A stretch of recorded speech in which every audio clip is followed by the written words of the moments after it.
Hello and welcome to the Temple of Tomes with your host, Indie Comics Jones.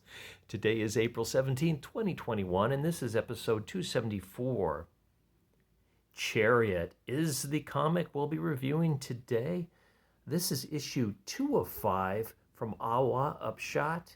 It comes in at $3.99 and it has a mature rating. On the cover here, we're seeing the sister of Gillian, who is a spy that died in a car crash. A car went into the water and she suffocated to death underwater in this very high-tech vehicle. The car is discovered 20 years later.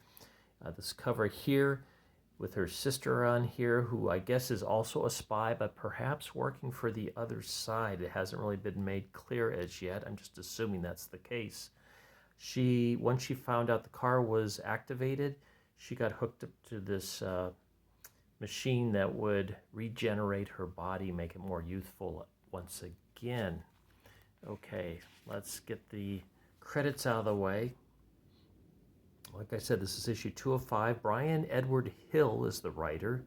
The artist is Priscilla Petrates. I don't know if or Petrates. I'm not sure if that's right. Marco Lesko is the colorist, and Ann World Design did the lettering. The cover artist is Jeff DeCall. Let's take a look at the cover one more time. Okay, let's get into it.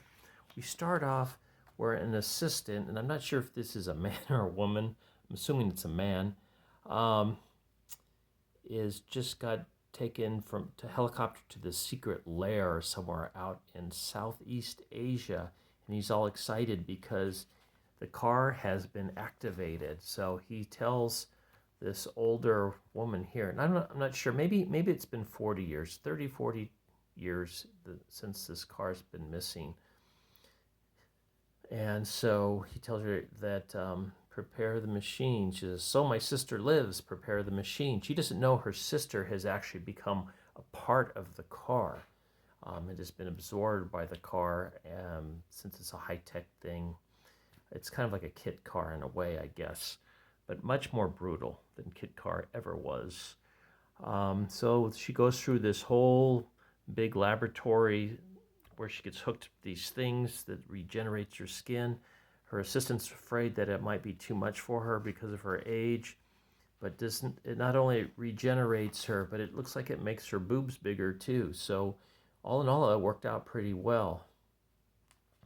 So she's making the arrangement or the assistant makes the arrangement to get new clothes for her, and we just get a nice double panel of this secret lair one more time, somewhere out in Southeast Asia. Meanwhile, back at the junkyard where, I can't think of his name now. Oh, boy, I'm drawing a blank. But Jillian introduces herself, and she comes off as kind of like this holographic ghost, but she has to be right next to the car at all times because she is part of the car. At least her essence is in there, her spirit. And she wants to find another body and put this spirit into that body. But in the meantime, she has since he got the car running again, it's kind of like his to keep at this junkyard. So he goes to I don't know if it's his girlfriend or his wife, but they have a kid, Sadie Beckett's house, and she's like, whose car is that? She's looking out the window, and he's just saying, he's trying to get back together with her, basically. She's having nothing of it because she knows he's an ex-con, and he doesn't have a lot of prospects, and she's just better off on her own. That's what she feels. But she does have a son that's in the hospital. So that is something that she's struggling with monetarily wise. So he tries to tell her about the car, that it's alive and everything, and the car doesn't respond at all, of course. So she thinks he's crazy. And as soon as she leaves, the ghost comes out and says, you are never to tell anybody that I exist. And he said, okay, that's part of the deal. And said, okay. So he gets in the car, he goes to start it, and the car implants something into the back of his head. And this way she can kind of talk to him when he's away from the car as well. So they've got comms now where he doesn't have to be in the car or be seen by her. So she explains a few more things, and he's off to the hospital, basically. You can see the little implant that has been put in the back of his neck.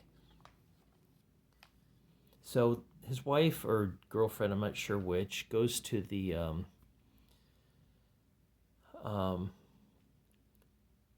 it's his wife, I'm sorry, goes to the hospital administration to talk about the billing, and he says, well, you don't have to worry because it's been paid for. In fact, there's a surplus. You don't have to worry for a while. And she says, well, how's that? She says, the only thing, and he says, the only thing concerns me is that your husband paid it, and I know he's an ex-con, and I'm suspicious about these funds, and if they were given to us illegally, we'll have to give them back. And so she goes off to find her husband, who just happens to, I guess, to be in the hospital, and he's telling her it's on the up and up, that don't worry about it. He's got this. He doesn't tell her how he got the money, but he just says that it came from a friend. And suddenly the car talks to him and says, pull her away from the window. And then we get this sister figure all come crashing through. So somehow she got from Southeast Asia to here really quickly. And I'm not sure exactly where here is. I'm not sure if they told us in the first issue, but so basically the car is telling, or Gillian is telling this guy to get her out of there into the elevator. Don't let her see anything. Oh, Jim Beckett's his name. So he is able to get her into the elevator. I guess she had somehow activated the doors opening and sends her down on her way. Whereas now he's facing off against this woman with a katana. A guard comes up behind and she slashes his hand off. The car keeps telling Jim, just jump out the window. And I guess they're a number of floors up. And he comes at her with a plastic chair. She just slices the chair and picks him up and throws him out the window. So I guess she's abnormally strong. But this is how we end our issue right now. He's falling through the issue, and it's to be continued at this time. So it's a fun comic. Don't try to figure too much out. Just go with it. Just a fun ride, basically. It does get the Indie Comics Jones good excavating seal of approval. And I will be around for the next issue, which is called Ride or Die, or maybe that's the name of this arc. And here's the cover for it, coming out on May 26th. Okay, so let's see what else Awa Upshot's got going on real quick.